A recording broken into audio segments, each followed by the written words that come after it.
జీవము గల దేవుని మాటలు పరిచర్యను ప్రోత్సహించండి.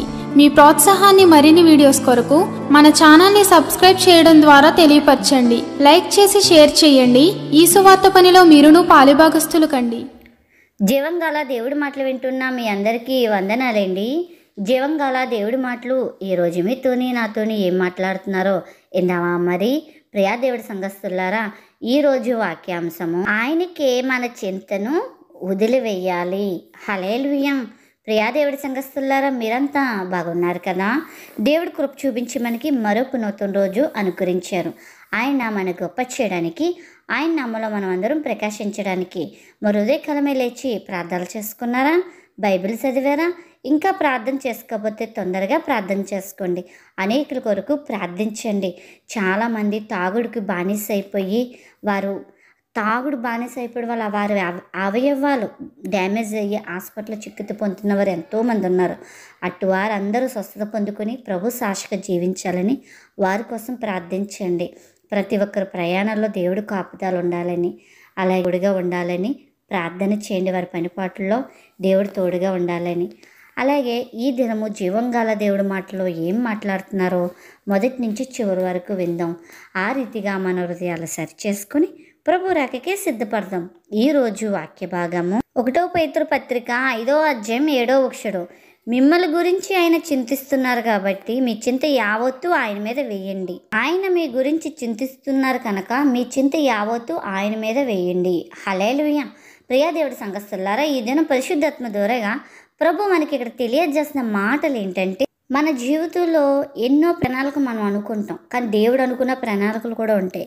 కొన్ని నీకు బయలుపరుస్తూ ఉంటాడు, దర్శనాలు ఇస్తాడు, వాగ్దానాల ద్వారాగా, వాక్యం ద్వారాగా ఏదో రూపంగా దేవుడు మాట్లాడతాడు. కానీ అది ఎప్పుడు జరుగుతుందని చెప్పడు ప్రభు. నీకు ఇది నేను చేస్తానని చెప్తాడు, నీకు ఇది ఇస్తానని చెప్తాడు. చూడండి, అబ్రహాంకి ఫస్ట్ గంట దర్శించి మాట్లాడి ఏది కొదువుందో ప్రభువుకు తెలుసుకొని నీకు కొదువైంది ఇస్తానని చెప్పాడు. ఏంటి, నీకు పిల్లలు నేను ఇస్తాను, ఇదిగో నేను చెప్పిన దేశానికి వెళ్ళిపో అని చెప్పాడు. నువ్వు ఎప్పటికి వెళ్తావో చెప్పలేదు. ఆ ఊరు పేరు కూడా తెలియదు అబ్రహాం గారికి. అబ్రహాం గారు కూడా ఏమీ అడగలేదు. మారు మాట ఆలోచించకుండా మరి ప్రయాణం చేసి వెళ్ళిపోతాడు. ఇప్పుడు ఎన్నాళ్ళకి ఇస్తానని చెప్పాడా? చెప్పలేదు. దేవుడు వాగ్దానం ఇచ్చాడు, కానీ ఆ వాగ్దానాన్ని బట్టి విశ్వసించారు అబ్రహాం గారు, ప్రయాణం చేశారు కదా. చింత యావత్తు అబ్రహాం గారు ప్రభు మీద వేశాడు, చింతించలేదు. మధ్యలో చింతించి కష్టాలు తెచ్చుకున్నాడు కొన్ని, మరి అవి కూడా ప్రభువుకి అప్పచెప్పాడండి. హల్లెలూయా. అలాగా మన జీవితంలో కొన్ని మనం సొంత నిర్ణయాలు తీసుకుని నష్టాలు తెచ్చుకుంటాం. దాంట్లోంచి కూడా దేవుడు తప్పైంది ప్రభు లేవనెత్తంటే దానికి మరొక మార్గం తెరిచి దేవుడు లేవనెత్తాడు. కానీ ఇక్కడ చెప్తున్న మాట ఏంటంటే, ఆయన మన కొరకు చింతిస్తున్నాడంట.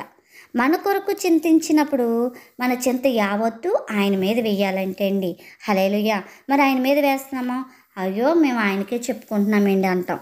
నిజమే, ఆయనకి మనం ప్రార్థన చేసి లేచిన తర్వాత దేవుడికి ప్రార్థన చేశాను, ఇది జరుగుతుందా, మా దేవుడు కదిలిస్తాడా, ఇదిగో నేను ప్రార్థన చేశాను, నాకు ఈ రోగం స్వస్థత వస్తుందా, నాకు గర్భఫలం వస్తుందా.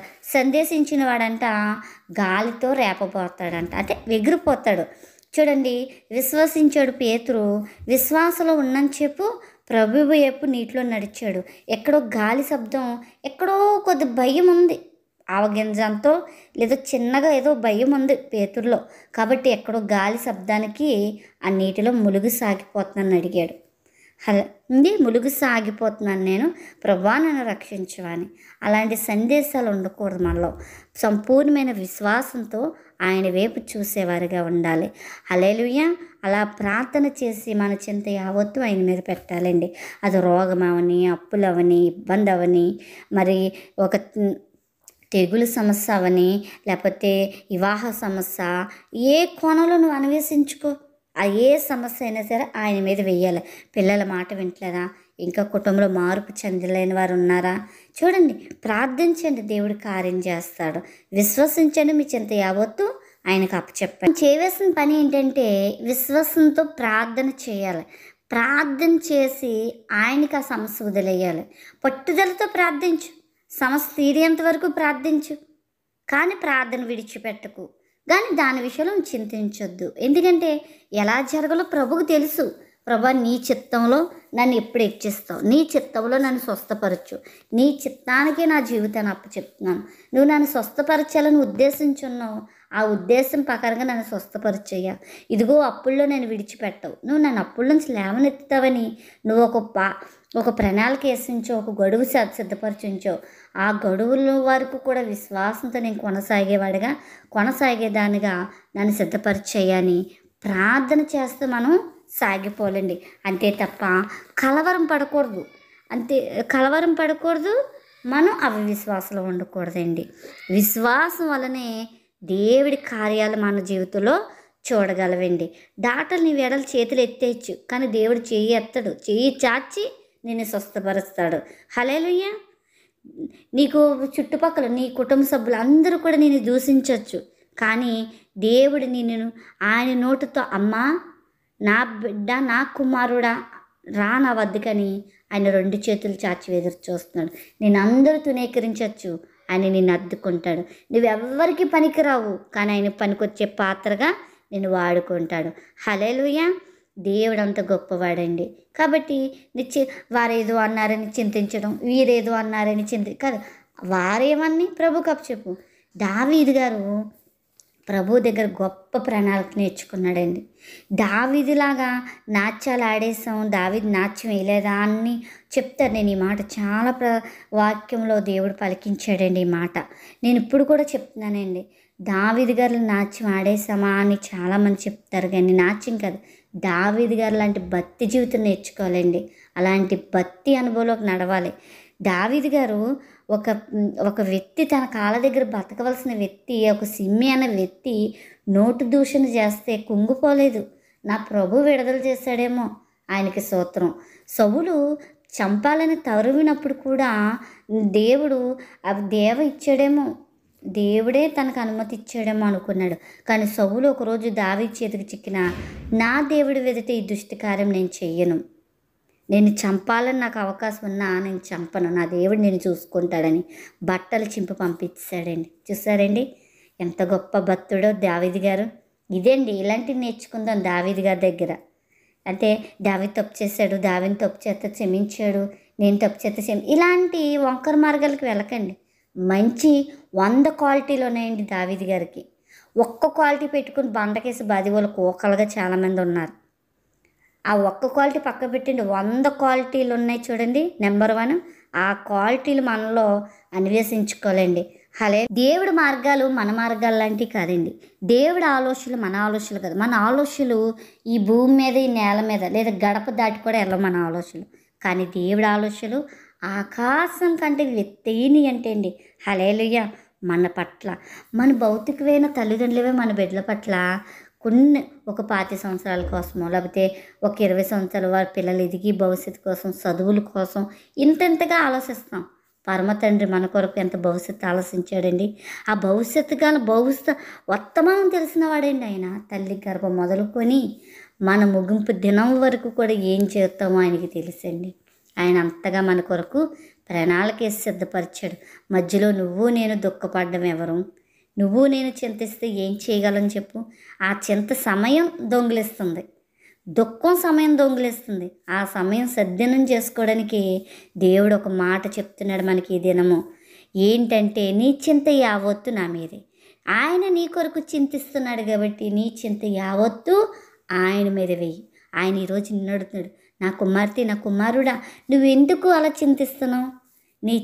నీ కోసం చింతించేవాడు నేనున్నాను. ఆ చింత తొలగించేవాడు సమర్థుని కూడా నేనే. కాబట్టి నా మీదేసి నువ్వు నా అందు సంతోషంగా బ్రతుకని దేవుడు ఈరోజు గొప్పగా నీతో చెప్తున్నాడండి. ఈ మాటలు వింటుంది మీరు ఎవరైనప్పటికీ కూడా దేవుడు నీతో సంతోషంగా ఉండమని చెప్తున్నాడండి. హల్లెలూయా. మరింత శ్రేష్టమైన బహుమానం దేవుడు నీకు సిద్ధపరిచాడని నువ్వు విశ్వసించాలి. దేవుడి సమయం కొరకు నువ్వు ఎదురు చూపులు చూడాలి, విశ్వసించాలి తప్ప మరొక దేని విషయంలో కలవరం పడకూడదు. దానియేలు గారు ప్రార్థించాడండి. ఒక విషయంలో ప్రార్థించాడు, ఉపవాసం ఉండి. కానీ దేవుడు ప్రార్థించినప్పుడు జవాబు ఇచ్చేసాడు. కానీ మధ్యలో సాతాను ఆటంకపరిచాడంట. దూత ఆటంకపరిచాడంట. అది కూడా మనకి దానియేలు గ్రంథంలో ఉంటుంది. అలాగా దేవుడు మనకి, నువ్వు అనుకుంటావు నాకు రేపే జరగాలని, కానీ మధ్యలో సాతాను కూడా అడ్డుగోలేస్తాడు మన విషయాల్లో. విశ్వాసిస్తాం జరిగిపోద్దని, కానీ సాతాను ఇంకా మన విశ్వాసాలు పరిపూర్ణించడానికి కూడా సాతాను కొన్ని మనకు పరీక్షిస్తాడు. ఇటు ప్రభు పరీక్షిస్తాడు, ఇటు సాతాను పరీక్షిస్తాడు. మనం సాతాను ఓడించాలి, ప్రభుని గెలిపించాలి. హల్లెలూయా. మనం ఆ రీతిగా ఉండాలి. దానియేలు గారి విషయంలో సాతాను ముమ్మారు కూడా ఓడిపోయాడండి. అలా ఓడించేవారుగా మనం భక్తుల జాతిలో చేరుకోవాలండి. హల్లెలూయా. దానియేలుకి ప్రాణం మీద వచ్చింది చింత, కానీ ఆ చింత లేదండి, ప్రభుని స్తుతించుకోవడంలో వెతికాడండి. కాబట్టి దేవుడు ఆ సింహాల నోర్లు ముంచాడండి. ఆ ప్రార్థన ఆలకించి నిందలు కొట్టివేశాడండి. యోసేపు గారు దేవుడు ఒక దర్శనం ఇచ్చాడు. మరి ఆ దర్శనం పొందుకోవాలంటే జరగాలి కదా. మరి అది జరిగే ముందు ఏమైంది? కుటుంబానికి దూరం అయిపోయాడు. ఆలోచించవచ్చు, నాకు ఇదేంటి, నన్ను ఒక పనగా నిలబెడతాను, నా కుటుంబాన్ని నన్ను దూరం చేసేవేంటి అని దేవుడిని అడగాలి. కానీ ఎక్కడ కూడా యోసేపు గారు అడిగిన దాఖలాలు ఉండవు ఏంటి. ఈ ఒక 17 సంవత్సరాలు దేవుడు కుటుంబాన్ని దూరం అయిపోయాడు. ఐగుప్తులేమో మరి 7 సంవత్సరాలు సమృద్ధిని దాచి ఉంచాడు. మళ్ళీ ఒక 7 సంవత్సరాలు కరువు వచ్చేటప్పటికి కుటుంబం అంతా దగ్గర అయిందండి. దేవుడిచ్చిన వాగ్దానం ఎన్నాళ్ళకి నెరవేరిందండి అది. హల్లెలూయా. నిరీక్షణ కలిగి ఉండాలి, విశ్వాసం కలిగి ఉండాలి. దేవుళ్ళు తొట్టి వెళ్ళిపోకూడదు. ఆత్మీయ జీవితం పెంచుకుంటూ స్థిరపడుతూ బలపడుతూ ఆయన సామస్యలో వృద్ధులుతూ ఉండాలండి.